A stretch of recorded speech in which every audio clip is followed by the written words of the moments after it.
So, Congressman, here we are, more than 2 weeks later. $24 billion, according to analysts, have been taken out of the economy or not fed into the economy because of all this. What did Republicans in the House get for it, and was it worth it? Well, I think what we got is a conference committee, and I think after the president said tonight that the government's going to reopen, that he's going to sign the bill, I hope the next step is he's going to negotiate, because as we know from last week, he said he's not going to negotiate with a gun to his head. So I and my Democratic colleagues tonight voted to put the weapons away, figuratively speaking. And I hope genuinely he will be a part of negotiating. Obviously, the House will appoint conferees, and the Senate will appoint negotiators, and we'll negotiate. But the president really needs to lean in, I think, and be constructive about helping us come up with long-term solutions to our debt. The shutdown and the debt limit really were about long-term spending. That's what this fight has always been about. Right. And I think the president needs to make good on his campaign pledge, which is he wants to cut the deficit in half under his term. You represent Peoria, Illinois. I'm sure you're annoyed with journalists asking this question, but how has this played? How has this played in Peoria? I can't believe it's played particularly well. You know what? My congressional district has some pretty deep heritage. It's Abe Lincoln's old seat. It's Everett Dirksen's old seat. It's Bob Michael and Ray LaHood's old seat. It's historically represented by Republicans, but pragmatic Republicans. People and at who the end can of the work day, across the aisle. People expect us to work across the aisle. Your predecessor was in the Obama cabinet. Sure, and the predecessor before that was the minority leader under Reagan, and helped deliver a lot of important votes working with Democrats across the aisle. And I think the message here really needs to be, we have divided government, and no one is going to get everything that they want. And what I've tried to convince my Republican colleagues tonight is, look at the board. There's 150 Democrats that voted with the Speaker, with the Majority Leader.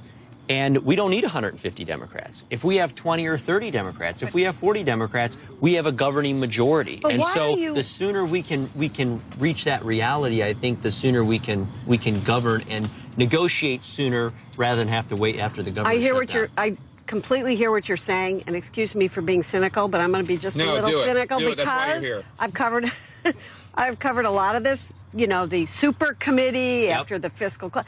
Why should we be any more optimistic today than we were a year ago when the super committee was formed and we were all going to get to great budget negotiations and curb entitlements and all the rest? Well, I think ultimately that's why the conference went to the extremes that it did with the government shutdown, with the eve of the brink of the default, is because there's a growing majority even among the sane caucus.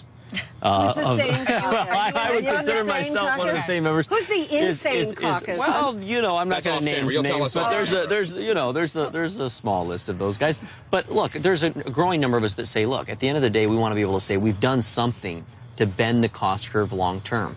We're not going to rule anything out. I'm willing to talk to the president about everything that he wants on his wish list.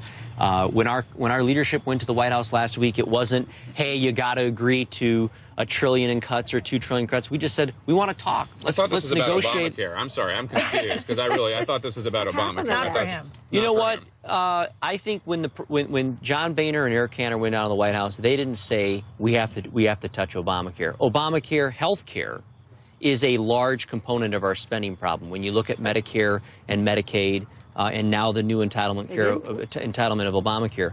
But if you don't want to touch Obamacare, fine. But you're going to have to do something serious on Social Security, on Medicare and Medicaid, if you're going to bend the long-term cost of our federal government. The sequestration clearly is not the solution because it's not the right way to make cuts. Okay, but let's just get real here. The squeaky wheel gets the grease, right?